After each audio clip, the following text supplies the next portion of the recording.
¿Cómo están? En esta nueva lista de reproducción vamos entonces a ver todo lo que tiene que ver con el miembro superior y hoy vamos a empezar por el tema de hombro. Para empezar a ver el tema de hombro es muy importante primero analizar la parte ósea. Entonces vamos a ver los accidentes anatómicos de los huesos más importantes. ¿Listo? Primero, empezando por lo que se conoce como la cintura escapular, que sostiene o que ancla el miembro superior al esqueleto axial o troncular. En este caso, la cintura escapular está compuesta por el manubrio esternal, las dos clavículas y las dos escápulas. ¿Listo? Es muy importante que observen acá que la cintura escapular, en este caso, miren que la escápula pareciera que ella se pega a la pared torácica, pero miren que en realidad no lo hace con una articulación directamente ósea, sino que ella se articula o se adhiere a la pared torácica mediante músculo. Y esto es muy importante porque entonces esto nos da el primer detalle anatómico, y es que la clavícula es el único hueso que va a anclar directamente el miembro superior al esqueleto axial mediante esta articulación. Esta articulación, que es la esternoclavicular, es la única articulación que va a anclar directamente el miembro superior al esqueleto axial, ¿listo? O troncular. Y eso puede ser pregunta de parcial, ¿listo? La escápula no lo hace porque la escápula se une a la pared torácica mediante músculo. Eso para que lo tengan en cuenta. Entonces, ya aclarando todo lo que tiene que ver con la cintura escapular, vamos a empezar a detallar un poquito la parte ósea. En este caso, si nosotros observamos la escápula, entonces nos damos cuenta que es un hueso plano, ¿cierto? Y que tiene diferentes detalles. Empezando porque tiene un ángulo superior, tiene un ángulo inferior, un borde medial, que es este que ven acá, y el borde lateral. Si observan, el borde lateral es mucho más grueso y resistente que el borde medial, y todos estos bordes van a servir para inserciones musculares. También tenemos aquí una prominencia que es la espina de la escápula, que se observa muy bien y que si seguimos su recorrido va a terminar con un accidente óseo muy importante que se denomina el acromion. Ahí también vamos a tener parte muscular y de inserción ligamentosa importante. Desde esta parte posterior o desde esta mirada posterior nos quedan dos accidentes óseos importantes que son la fosa infraespinosa y la fosa supraespinosa. Con eso terminaríamos los accidentes de la parte posterior. Si quito todo lo que acabamos de ver, pueden ver entonces acá arriba la fosa supraespinosa, mírenla mejor, y miren acá el acromion mucho mejor. ¿Listo? Este va a servir para conectarse con la clavícula mediante su articulación. ¿Listo? Ya si nosotros nos vamos para un plano lateral, entonces observamos que la escápula tiene esta cavidad glenoidea para articularse con el húmero, ¿sí? Y también aquí se ve mucho mejor el borde lateral. También hay pequeños accidentes que nombran los libros, que es acá el tubérculo infraglenoideo y tubérculo supraglenoideo, donde también se van a insertar estructuras. Y si ya nosotros nos vamos un poco hacia la vista anterior, entonces nosotros observamos aquí este nuevo proceso que se conoce como proceso o apófisis coracoides, que sirve para inserciones musculares que veremos más adelante, y vemos mucho mejor también la cavidad glenoidea para la articulación con el húmero. Ya si nosotros queremos observar entonces la escápula desde una visión anterior completa, quitando la pared torácica, nos encontramos entonces con su visión anterior, donde se ve mucho mejor el proceso coracoides, miren el acromion para la articulación con la clavícula, el ángulo superior, ángulo inferior, borde medial, borde lateral y en este caso la fosa subescapular, donde va el músculo del mismo nombre. Y por último también observamos este detalle anatómico que se encuentra acá como la fosa supraescapular, por donde van a pasar nervios y vasos sanguíneos del mismo nombre hacia la parte posterior de la escápula para dar inervación e irrigación, que lo veremos más adelante y por eso es importante que lo tengan en cuenta. Ya con eso nosotros podríamos terminar la parte escapular. Continuando entonces con la clavícula, nos damos cuenta que tiene dos articulaciones, ¿cierto? La que ya habíamos mencionado que tiene que ver con el acromion, es una articulación plana, mientras que en su otro extremo se articula con el esternón, que es la única articulación que nos conecta miembro superior con esqueleto axial, ya lo habíamos dicho, ¿cierto? Esta articulación suelen preguntarla mucho en los parciales y se conoce como una articulación en silla de montar. ¿Listo? La clavícula es un hueso, digamos que muy importante a este nivel para mencionar varias cosas. Lo primero es que para nosotros orientarnos con la clavícula, miremos que tiene una forma de S, pero hay que tener en cuenta hacia dónde están mirando sus curvaturas. Entonces miren que pareciera una S acostada, donde la curvatura más pequeña está hacia la parte más lateral, ¿sí? Mientras que la curvatura más grande, que es toda esta, está hacia la parte más medial.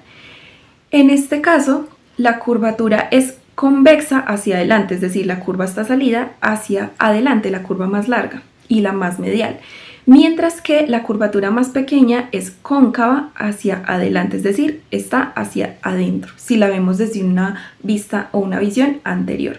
Y de esta forma ustedes se pueden orientar para mirar qué clavícula, en el caso cuando tengan o estén estudiando los huesos, es derecha o izquierda, ¿listo?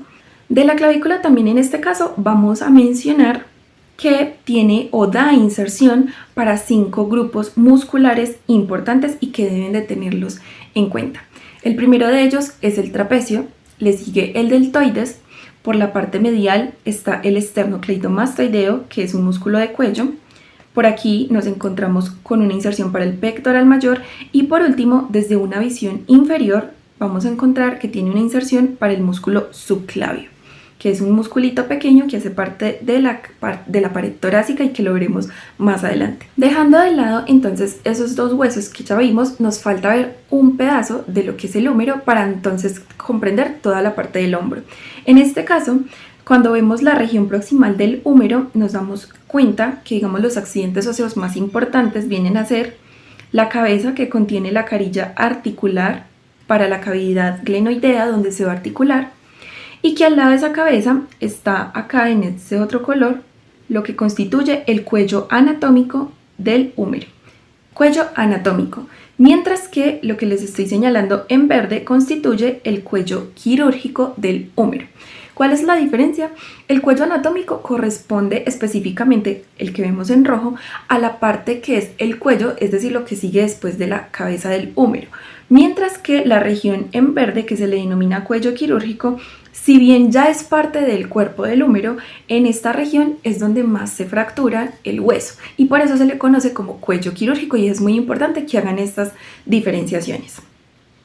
Ya entonces, para ver el resto de los accidentes, nos encontramos aquí con que el húmero a este nivel tiene entonces una tuberosidad mayor y una tuberosidad menor, que van a servir para diferentes inserciones musculares y que entre estas dos se encuentra este lindo surco, que es el surco intertubercular o corredera bicipital, porque pasa uno de los tendones del bíceps, ¿listo? Del bíceps braquial, que lo veremos cuando estemos en brazo.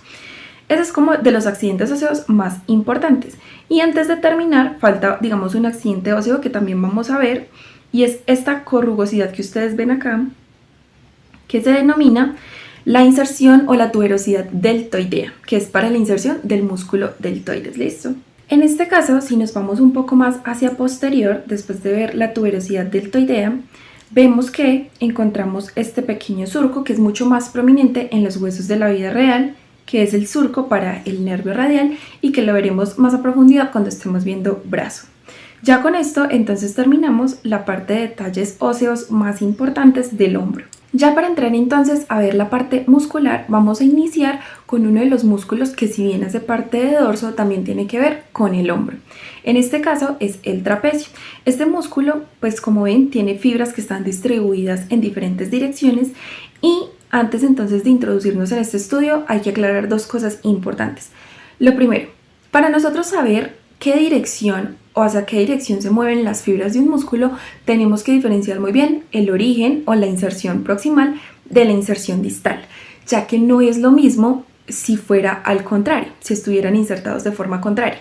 ¿Por qué? Porque usualmente las fibras de un músculo se van a mover desde la inserción distal hacia el origen o hacia la inserción proximal. En este caso, si nosotros estudiamos el trapecio, vamos a ver que la inserción o el origen proximal en este caso es el ligamento nucal que está acá, mientras que la inserción distal tiene que ver con la parte superior de la espina de la escápula.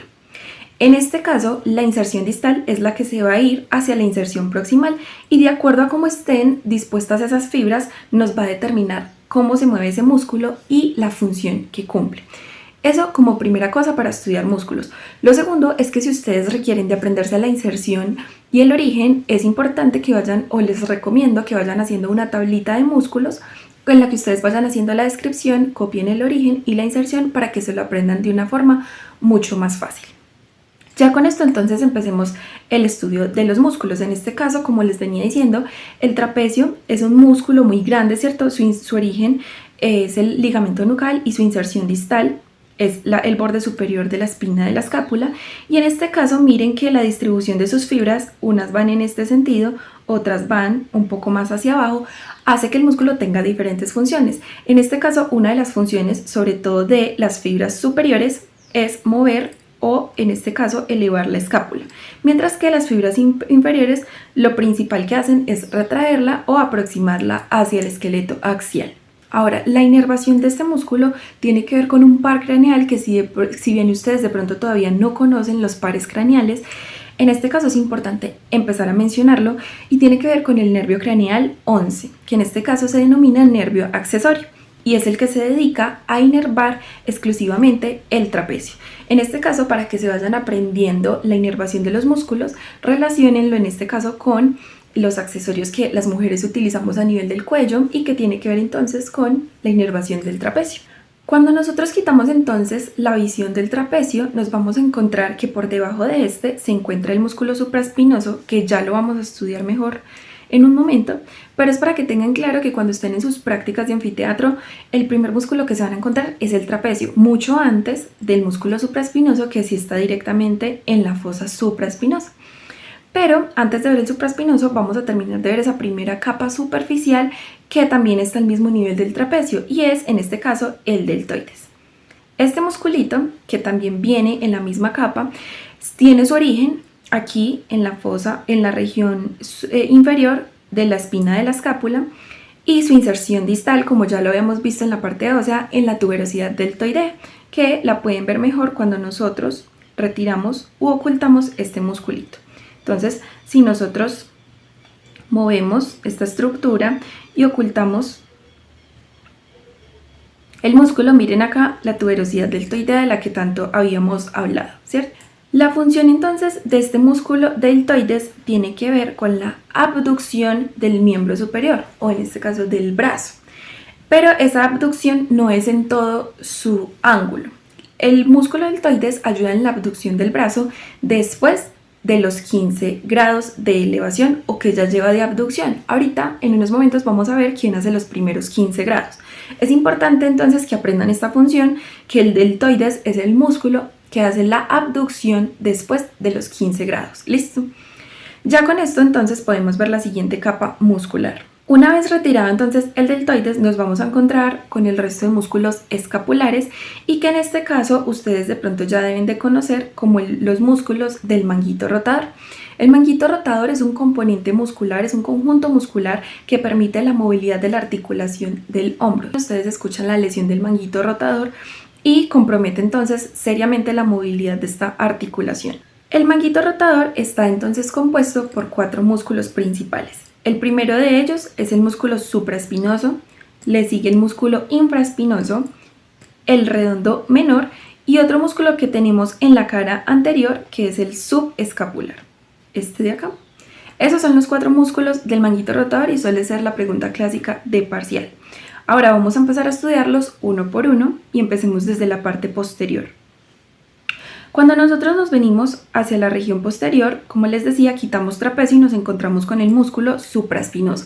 Este músculo se inserta en la fosa que lleva el mismo nombre y viene a hacer una inserción distal aquí en la tuberosidad mayor del húmero. Ahí es su inserción distal.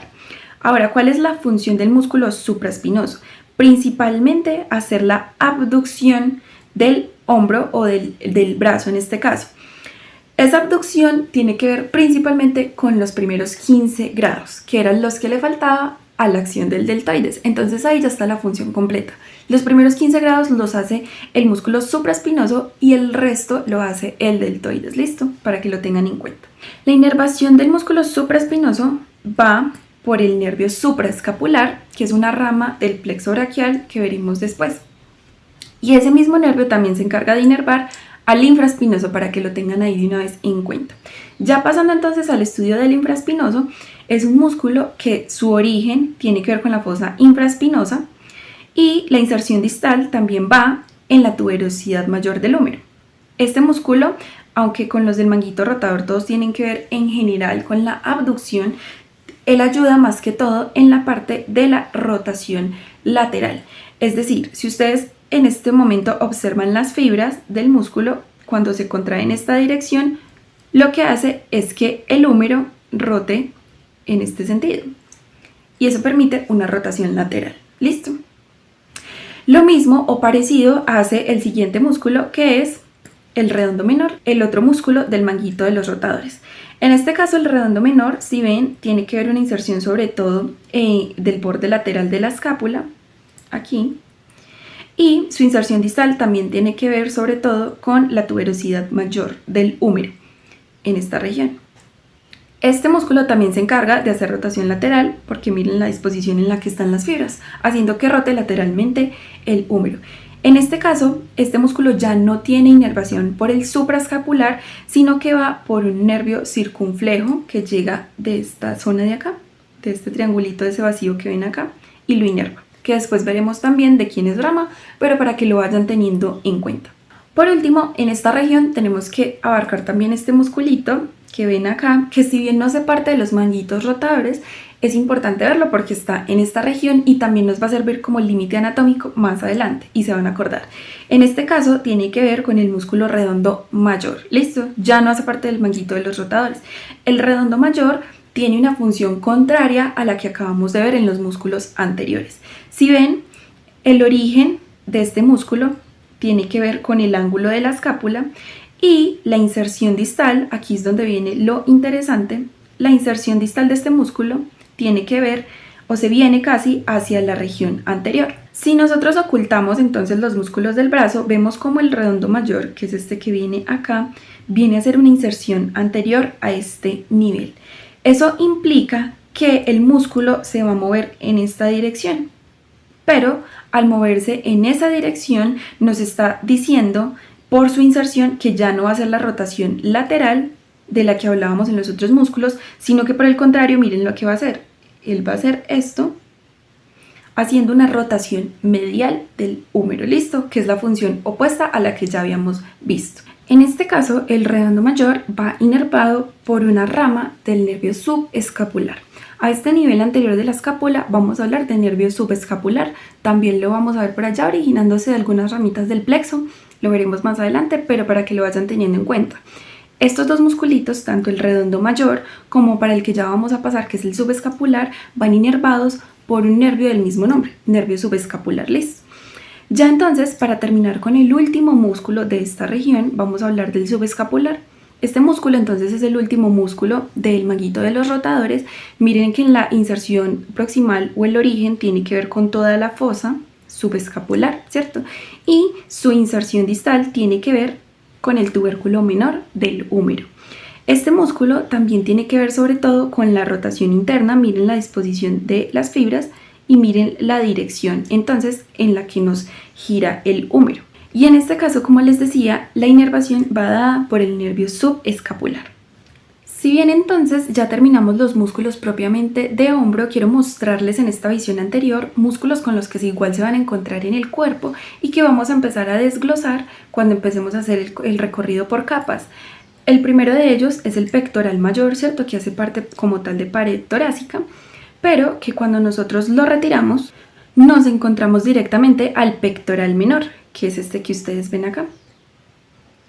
Ese pectoral menor, miren la inserción o el origen más bien que tiene en el proceso o apófisis coracoides de la escápula, que ya lo habíamos visto.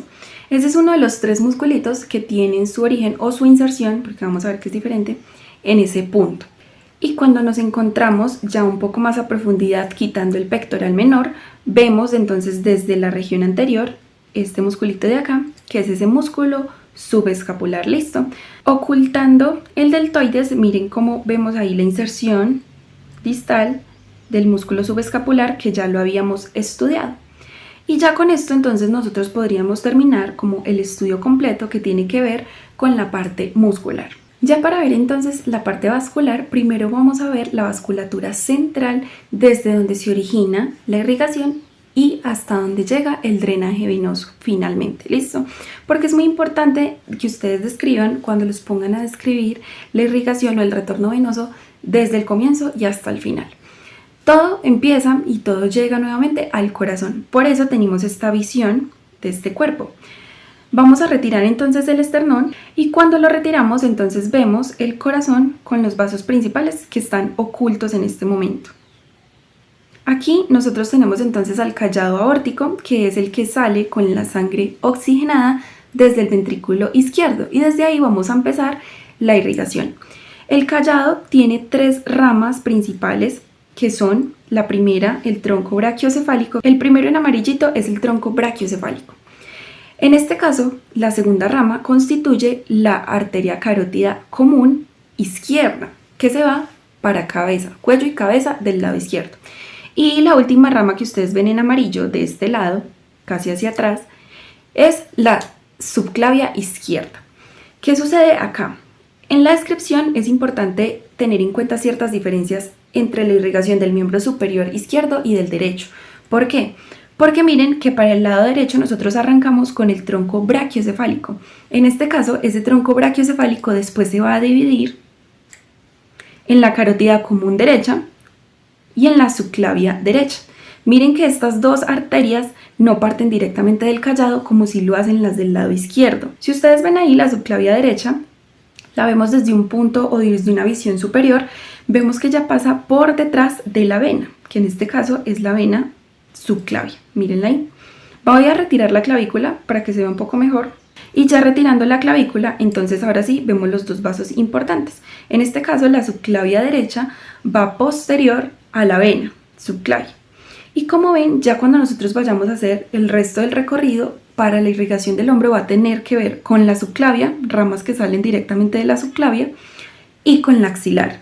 La axilar es la arteria que le sigue a la subclavia, como ven ahí. Pero entonces, ¿en qué momento se da este cambio? Esto puede ser pregunta de parcial y por eso tienen que poner mucho cuidado. El momento en el que la subclavia deja de llamarse así para llamarse axilar, porque ven que es la misma arteria, es con un límite anatómico, que en este caso es el que ustedes ven acá, y es el borde lateral de la primera costilla. Cuando la subclavia atraviesa el borde lateral de la primera costilla, inmediatamente pasa a denominarse vena axilar o arteria axilar. Porque con la vena sucede lo mismo. Si nosotros vemos la vena a este nivel, voy a quitar esto, la vena a este nivel, la axilar, empieza a llamarse vena subclavia también cuando atraviesa el borde lateral de la primera costilla. Por eso este es nuestro punto de referencia más importante en el tema vascular. El borde lateral de la primera costilla constituye el cambio de nombre. Ya con eso, entonces, nosotros vamos a poder seguir el estudio de la irrigación, sabiendo que la subclavia y la axilar son las que principalmente tienen que ver en esta ocasión. Pero también importante que, por ejemplo, para el retorno venoso, cuando estemos viendo ya el retorno, muchas de esas venas van a caer a este sistema de la vena axilar o de la vena subclavia, que en este caso, finalmente ya el recorrido de regreso, van a ser por el tronco brachiocefálico, que se forma por la unión de la vena yugular interna que viene de cuello y la unión de la subclavia. Ellas van a formar el tronco brachiocefálico y en este caso del lado izquierdo va a ser lo mismo. En este caso sí se comportan igual, tanto del lado derecho como del izquierdo, porque en el sentido venoso o en el retorno venoso vemos que del lado izquierdo también tenemos un tronco brachiocefálico que se forma de igual forma que el del lado derecho. Y ya la unión de los 2 troncos brachiocefálicos, derecho e izquierdo, nos van a formar la vena cava superior, que va a drenar toda la sangre desoxigenada hacia la aurícula derecha. Y con eso entonces ya tenemos el inicio y el retorno venoso central, es decir, final o inicial en el caso de la irrigación. Y ya después vamos a ver entonces la circulación netamente del hombro. Ya como ven acá, solo tenemos entonces el plano de la irrigación o la parte arterial.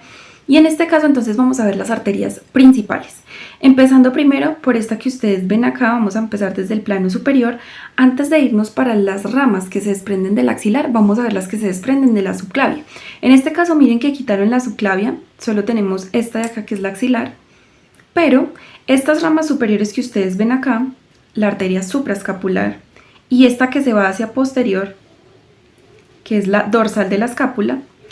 Estas dos arterias se desprenden desde la subclavia, ¿listo? Son las primeras dos arterias que vamos a ver que tienen importancia en hombro.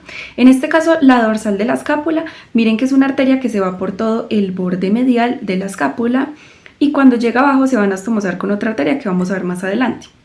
Recuerden, las anastomosis son muy importantes en el recorrido circulatorio, ¿cierto? Que nos permiten diferentes llegadas al mismo punto. Y en este caso, la arteria supraescapular, miren el recorrido que hace. Ella se va a meter por la fosa supraescapular, que la vimos en algún momento en los accidentes óseos, mírenla acá. Se mete por esa fosa y se va a ir hacia posterior. Y miren cómo la irrigación a la fosa supra e infraespinosa, y también se anastomosa con la dorsal de la escápula. Esas parten de la subclavia. Ahora, si nosotros continuamos el recorrido, nos vamos a encontrar con que el axilar, mírenla ahí, va a desprender ramitas importantes. Entre ellas, esta de acá, que es la arteria subescapular. Esta va a tener un componente anterior, mírenlo acá, ella se va a venir hacia anterior a darle irrigación a toda esta zona, aquí. Pero también, si se dan cuenta, ella desprende una rama, que es esta de acá, que es la circunfleja escapular. Es decir, cuando nosotros hablamos de arterias o de vasos circunflejos en el cuerpo, que los van a encontrar en varios temas, es porque rodean esa zona que lleva el nombre. Entonces, la primera que en este caso nos estamos encontrando es la circunfleja escapular, que miren que ella se va hacia posterior para también generar anastomosis con las que ya hemos visto. Y por último, esa misma arteria subescapular suelta otras ramitas, que es esta de acá, que se llama la toracodorsal. Ahí finalizaría, entre comillas, la irrigación de esa zona. Vemos acá esta rama que va hacia la parte escapular o hacia el dorso, y por eso se llama dorsal, que es esta región. Y viene a anastomosarse finalmente con la que ya habíamos visto, que es la dorsal de la escápula. Y por este lado se viene un poquito hacia anterior para hacer la parte torácica, y por eso se denomina toracodorsal. Esas son las arterias más importantes que tienen que ver con hombro. Sin embargo, de este nivel también nosotros nos encontramos con las arterias que finalizan a nivel de húmero.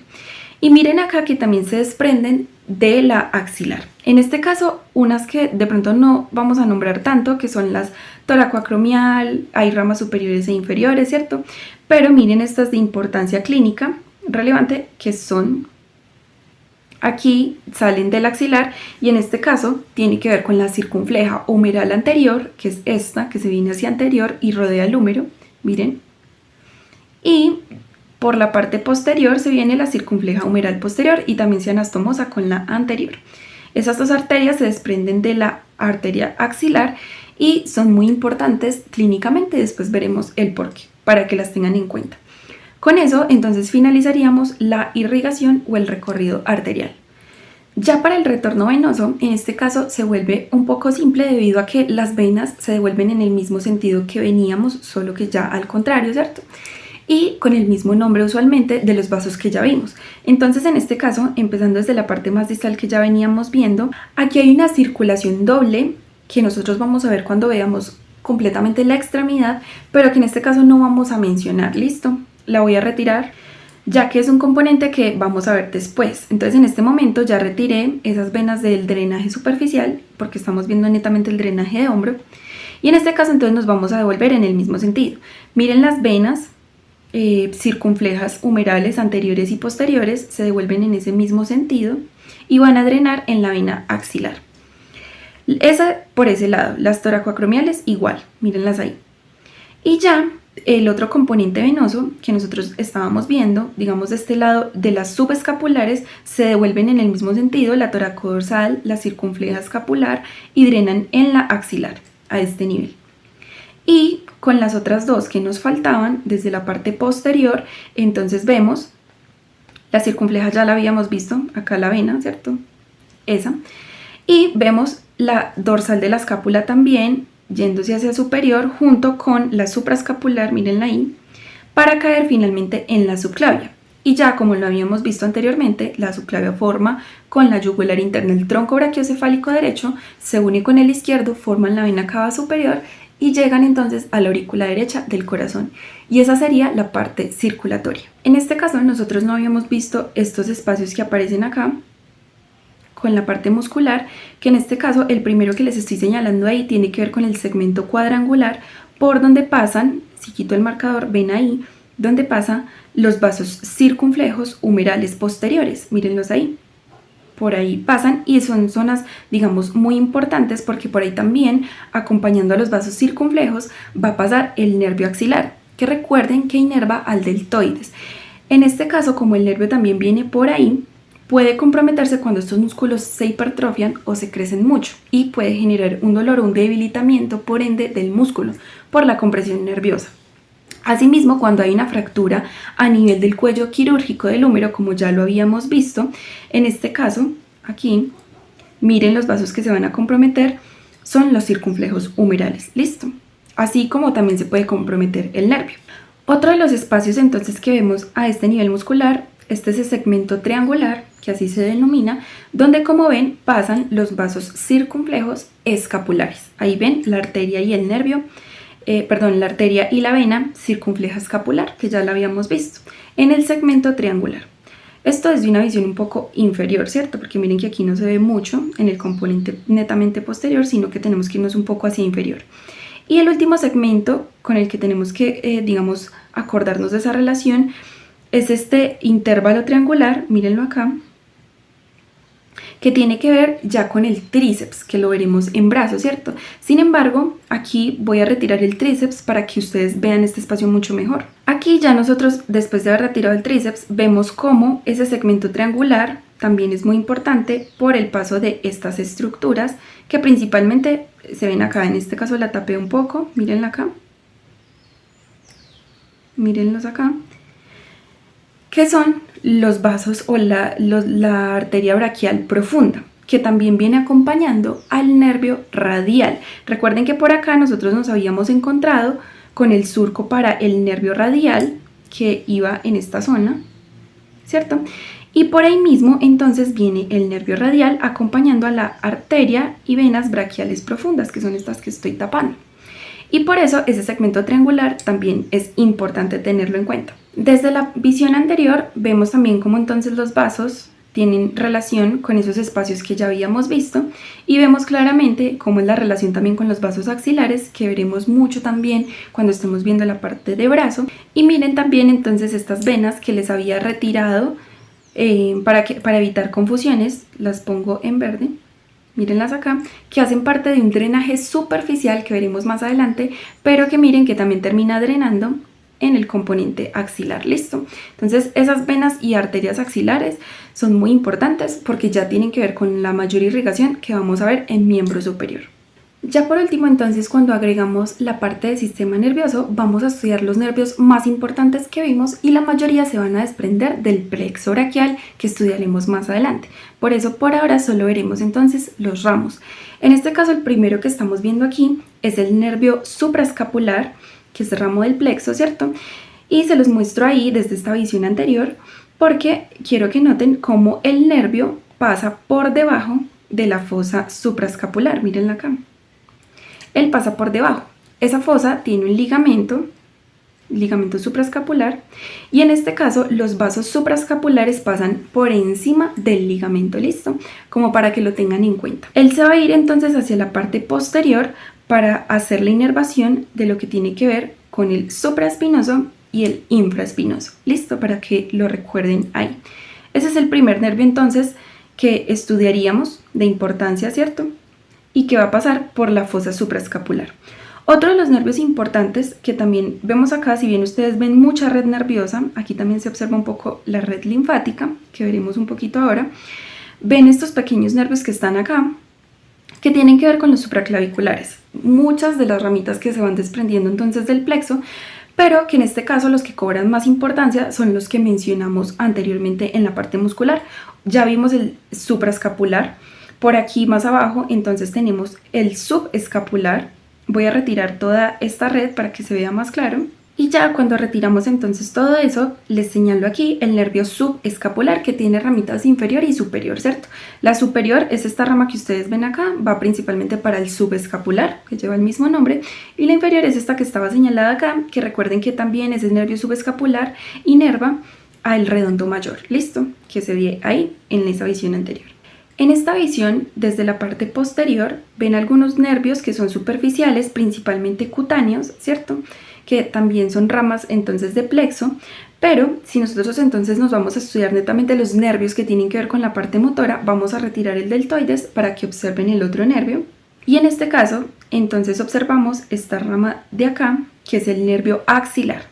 Ese nervio axilar es uno de los ramos terminales del plexo braquial. En este caso, recuerden lo que yo les decía, el nervio axilar, miren por dónde está pasando, ¿cierto? Por ese segmento cuadrangular, y viene a darle la vuelta junto con los vasos circunflejos humerales posteriores para inervar deltoides. Ahí se ve muy bien llegando a donde estaba el deltoides. Ese nervio tiene componente motor para deltoides y sensitivo también, y es en esta región lateral a nivel del deltoides. Por último, el nervio que nos queda faltando y que no aparecía en el gráfico anterior es este nervio escapular, también que sale principalmente desde las partes más cercanas o proximales a las raíces del plexo, que es el nervio escapular dorsal o dorsal de la escápula también. Y miren que junto con los vasos dorsales de la escápula que ya habíamos visto, los acompaña en el recorrido medial o en el recorrido del borde medial de la escápula. Ese nervio es muy importante porque si bien nosotros no lo vimos inervando músculos que mencionamos en hombro, él inerva músculos del dorso que tienen que ver con el sostén de la escápula, y que por eso cuando este nervio se lesiona, la escápula tiende a levantarse, y eso en medicina se conoce como escápula alada, ¿listo? Porque se despega de la pared torácica y tiene que ver muchas veces por la lesión de este nervio, que inerva otros músculos que aún no hemos visto y que se ven en dorso, pero que tienen que ver con la escápula para que lo tengan en cuenta. Por último, quiero mostrarles ya todo este segmento del hombro que vimos con todo lo que ya entonces repasamos. Y miren, así es como se ve, así es como luce la estructura con todos los componentes desde la parte anterior, la parte lateral y la parte posterior. Miren ahí, con los vasos que ya hemos visto, con los nervios que ya vimos, pero falta algo que nosotros solemos saltarnos a la hora de estudiar la anatomía, y es el recorrido linfático. Si bien aquí no vamos a hacer un énfasis en las redes específicas, ¿cierto? Sí me parece importante que tengan en cuenta todos estos vasos linfáticos axilares que acompañan también a los vasos sanguíneos y que van a ser parte fundamental para drenar la parte linfática de todo el miembro superior, y también que tienen que ver con la patología mamaria o del cáncer de mama que ustedes van a ver más adelante. Por eso es importante mencionarlos y nunca olvidar que siempre están allí. Listo. Ya visto entonces todos los componentes de hombro, espero que este video les sirva mucho para hacer el repaso completo de cada segmento que están estudiando de miembro superior y que puedan complementarlo con la lectura. Nos vemos entonces en el próximo video.